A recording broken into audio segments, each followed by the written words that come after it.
Welcome to EP Daily. We are on the hunt to help you with some holiday goodies, and today on the show we're getting augmented in the rundown. Plus, I unleash the open world mayhem with a new look at Just Cause 3.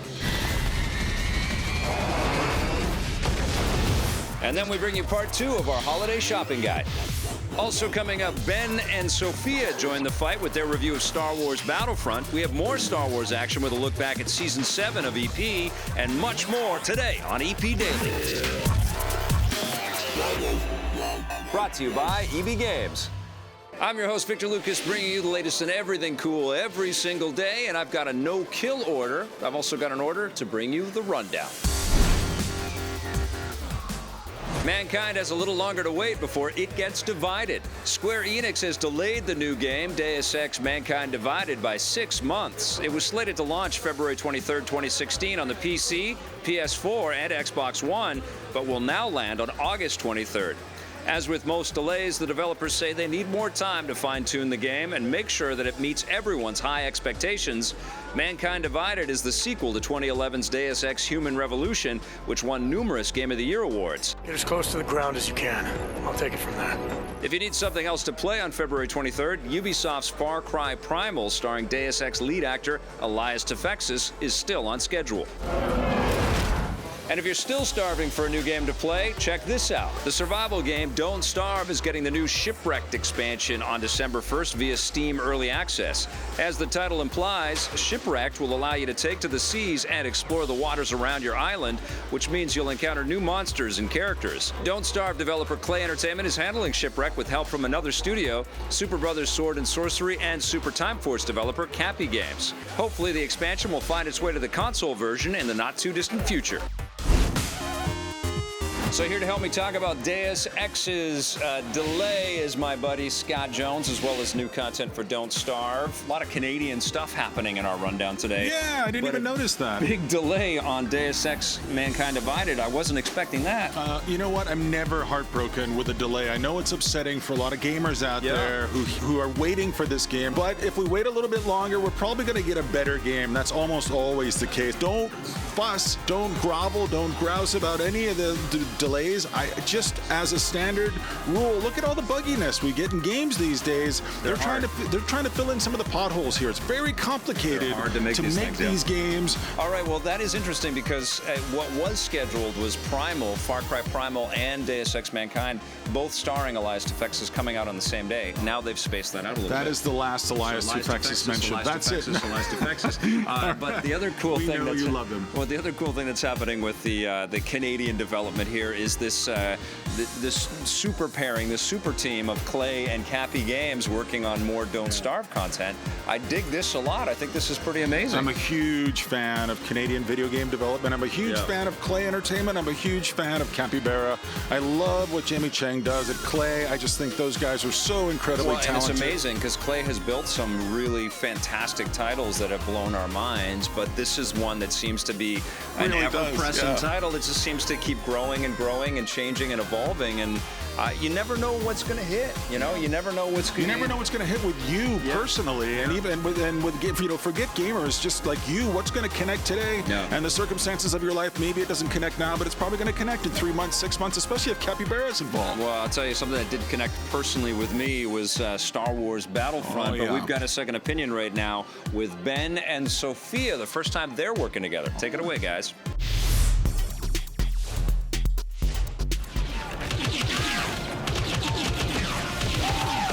Well, before we start talking about Star Wars Battlefront, Jose, I've just got to say, this is your best impression yet. Wait, what? And you do the voice, too. It's amazing. I mean, I know you've lost a lot of weight, but this is remarkable, and you sound like her, which is incredible. Sort of like how Star Wars Battlefront looks and sounds so much like the real thing. But I think this is Jose. Well, I know that you're trying to impress upon me that this is a great impression. It is. It's a good impression. Just go ahead and keep doing it.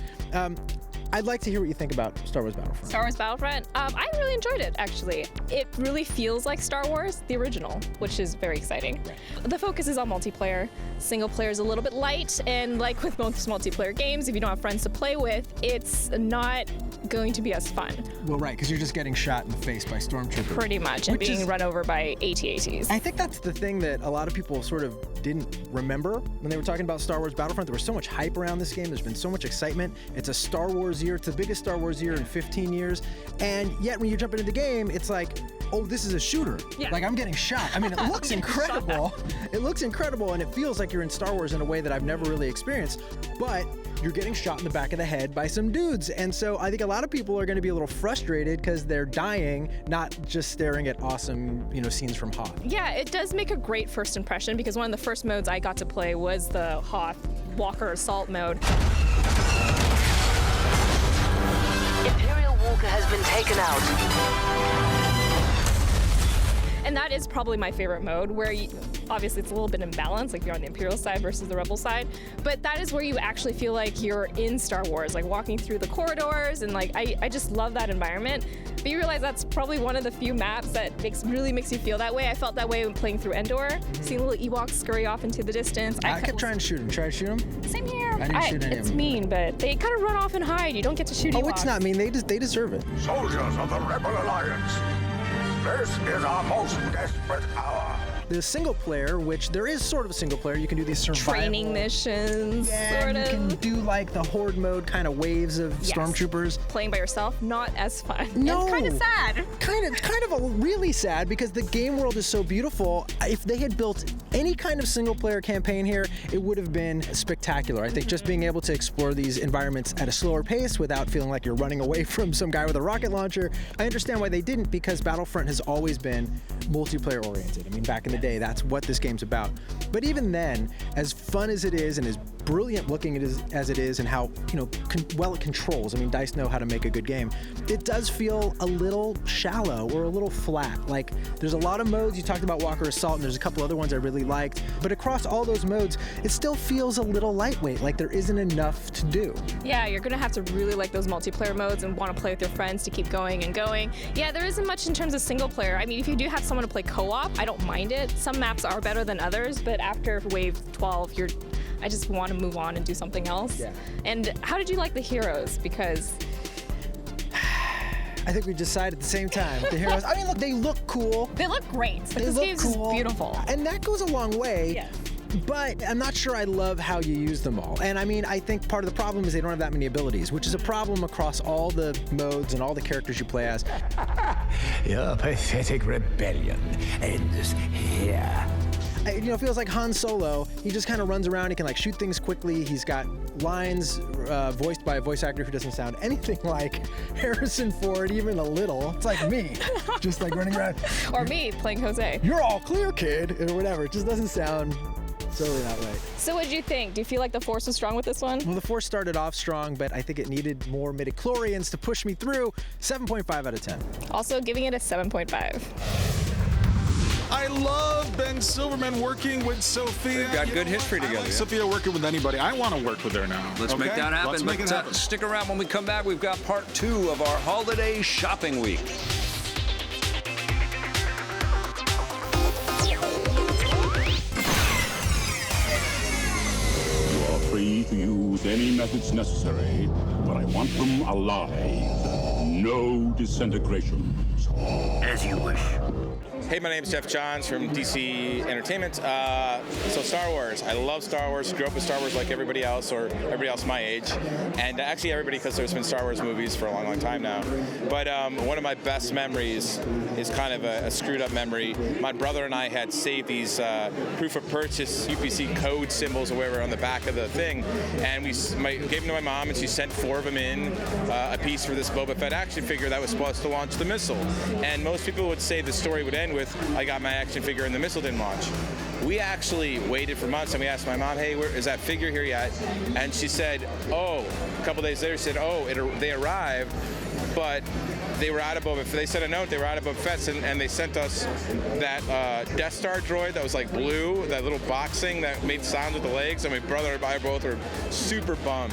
And it was like a bummer, and it really like, I was kind of like, Kenner's kind of a bummer. And then years later, I don't know why it came up, but my mom admitted to us that she had forgot to send him in.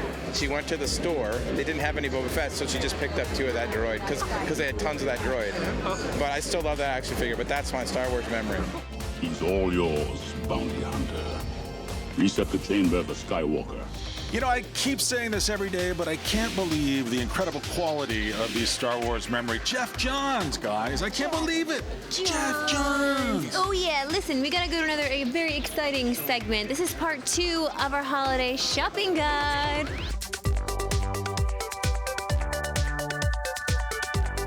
Welcome to EP's Holiday Gaming Week. We are on day 2, and today we're going to focus on all of the offerings from Sony this year. Sony had a very interesting year, very strong year in lots of ways. Victor Lucas, what game would you like to recommend today? Only one game. You can only choose one. How about Batman Arkham Knight? How about one of the most incredible Dark Knight experiences you can have with tons of incredible DLC, including all the new Batmobiles and the variations of Batmobiles, but an amazing story, the best version of Kevin Conroy's Batman I've ever experienced. Where is he?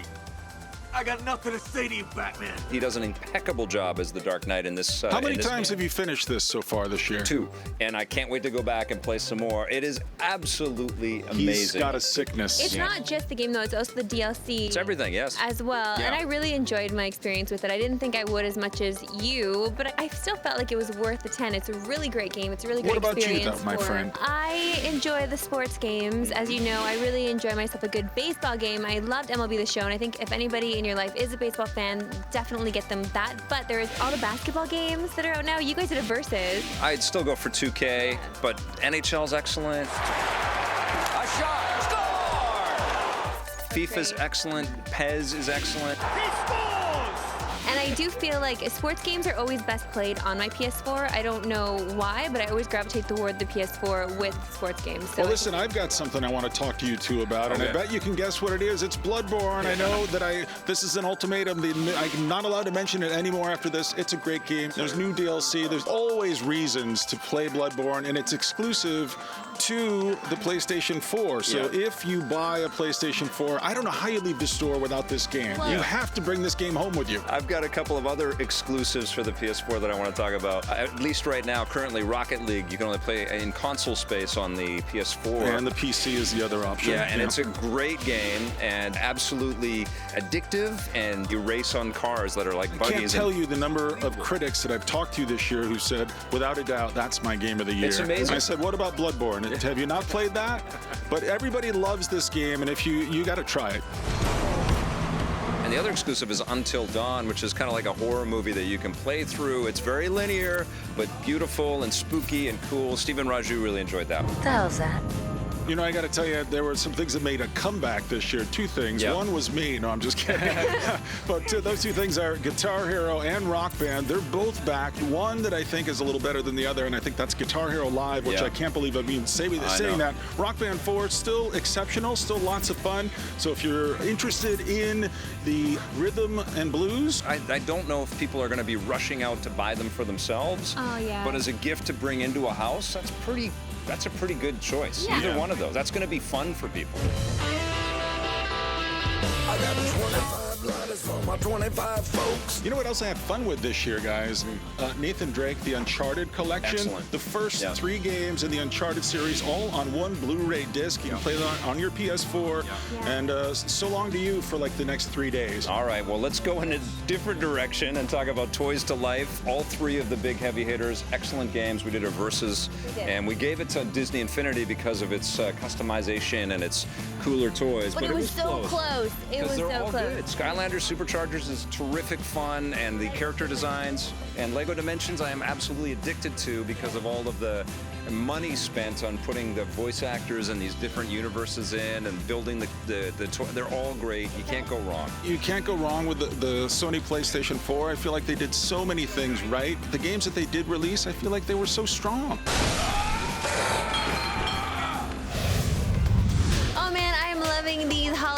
gift guides, specials, because everyone needs some help out there, even me sometimes. Sometimes. If I don't have a coupon. That's right. Listen, we celebrate Star Wars every day on EP Daily. And in fact, we've been celebrating Star Wars for a very long time. Let's go back to Season 7 and keep a close eye on the special effects here. You're not going to believe them. I'm with Dale Geist. He's the producer on Star Wars Racer Revenge. How's it going, Dale? Pretty good, Vic. How you doing? I'm doing great, man. You guys are pretty good on these things. You've been racing around quite a bit? Oh, yeah. Every single day I take a couple laps. So, Dale, what's the difference between this version and the old version of the pod that we all played? This one's going to have a lot more crashing and bashing than the first one, just like in the movie. It's very aggressive. Not only are you going to bump into walls, but you're going to be trying to take other racers out. What about the characters in the game? What do you got going on this time? Anakin's going to be there, but see, this is 8 years later, so he's a teenager now. And now Sebulba's back. He's been humiliated in the first race, so he's back for revenge. And what about the different pods? This is 8 years later. Are these things a lot faster now?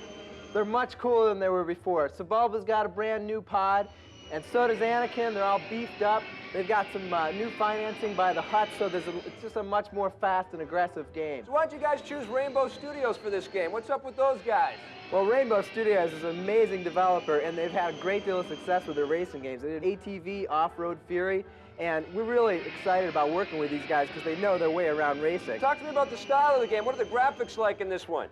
This is a next generation PS2 game, so you're going to see a lot more polish and a lot more detail on the surfaces and a lot of cool special effects. When you boost, for instance, you get this great blur that you're going through, and the engines are going to have really cool flame effects coming out of them. Anakin must be a teenager in this game. Does he have sort of a teenager attitude? Yeah, he's about 17, and he's got the coolest hot rod that you can imagine. So he's out there and he's having a lot of fun. So you guys got any secret special sneak peeks of Episode 2 in this game? I mean, it's taking place 2 years before the movie, right?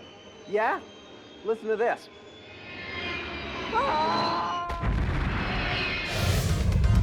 Oh man, the special effects were so incredible. In fact, they're going to make me into a Chewbacca right now. Here I am. Oh, no, Jones, it didn't actually work. No, it didn't work. I'm Chewbacca right now. No, don't go anywhere because after the break, we've got Just Cause 3. The town of Costa del Porto. Ban it!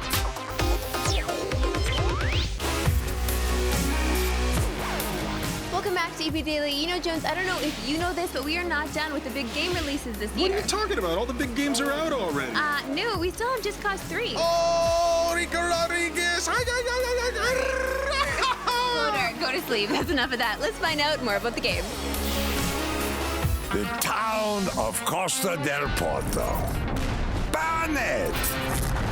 And when he comes to protect the insignificant, kill his friend. A new massive Just Cause world is upon us. Just Cause 3. This thing looks friggin' huge. So, Adam, can you break it down for me?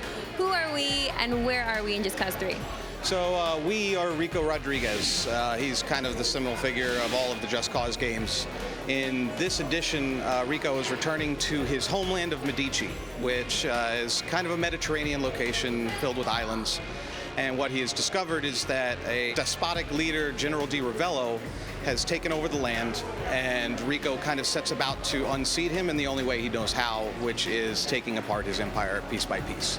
That's liberating settlements, or that's towns and bases and general combat. So how does Rico do that, per se? What kind of weaponry does he have? How does he take these guys out? We've given Rico a very large arsenal of weapons, from rocket launchers, rifles, pistols, submachine guns, grenades, planet explosives, down to the vehicles themselves. There's tanks, there's helicopters, jet fighters, cargo planes, transport boats, just about anything, heavy assault boats, about anything you could think of in terms of a military approach. We wanted to put these tools in both for Rico, but also for the forces that are trying to stop him, so that you have a compelling and dangerous opponent to fight with. In a lot of these demos, I'm seeing Rico flying through the air. Yes. So how often do we get to bust that move out? You can bust that move out about whenever you want. One of the core tenets of what we're trying to do with Just Cause is allow the player the motion that they want at the moment that they want it. So you have kind of the three core modes of transportation for him that are not vehicle related, which is his grapple hook, his parachute, and now the new wingsuit. And the wingsuit has kind of rounded out the arsenal, so to speak, by giving him a way to quickly move from area to area, while the parachute becomes more of kind of a stable combat platform. And then, of course, he can grapple and tether around at will. You can transition from all of these states freely and kind of do whatever you want whenever you want to do it. That game looks so incredible. You know, I even feel like I could be a hero in that game, you know? Oh, yeah, Rico Rodriguez. Ay, papi. Sí, Okay. señora. That's enough of that. We're being super offensive now. Don't go anywhere, because after the break, we've got your Twitter question of the day. We are not. If you want more EP, go to our website, epn.tv, for bonus content and full episodes. We're also on Facebook and Twitter.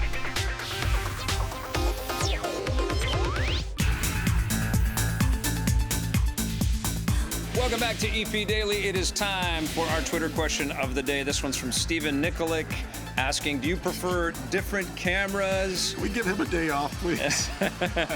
do you prefer different cameras, normal/inverted views, depending if it's a vehicle or on foot, such as in Battlefront? Such as in Battlefront. I know everybody's talking about this game. It's Star Wars. I get it. It's Battlefront. It's back. Blah, blah, blah. Yeah. Vic, listen, I know you're an invert guy. I'm invert. He's an invert guy. In the craft and on foot. I'm circumcised, so okay. Tune in tomorrow. I'm kidding. I like to go the regular old-fashioned way. You push up, it should go up. You push, even when I'm on foot, when I'm in the air, whatever I'm doing, it doesn't matter to me. That's crazy, man. I don't know how you like invert. I'm invert all the way. You push down, but the angle goes up. I don't get it. I'm invert and WASD. All right, so if you've got a question for us or you want to get caught up on the show, go to our website, epn.tv. And that's it for today's episode. But tune in tomorrow. We've got a review of Pixar's The Good Dinosaur. Thanks for watching, everybody. See you tomorrow. EP would like to thank its sponsors, Nintendo, Xbox. EP's mobile coverage is brought to you by Gameloft, makers of Asphalt 8 Airborne, which you can play on your Android or iOS device for free right now.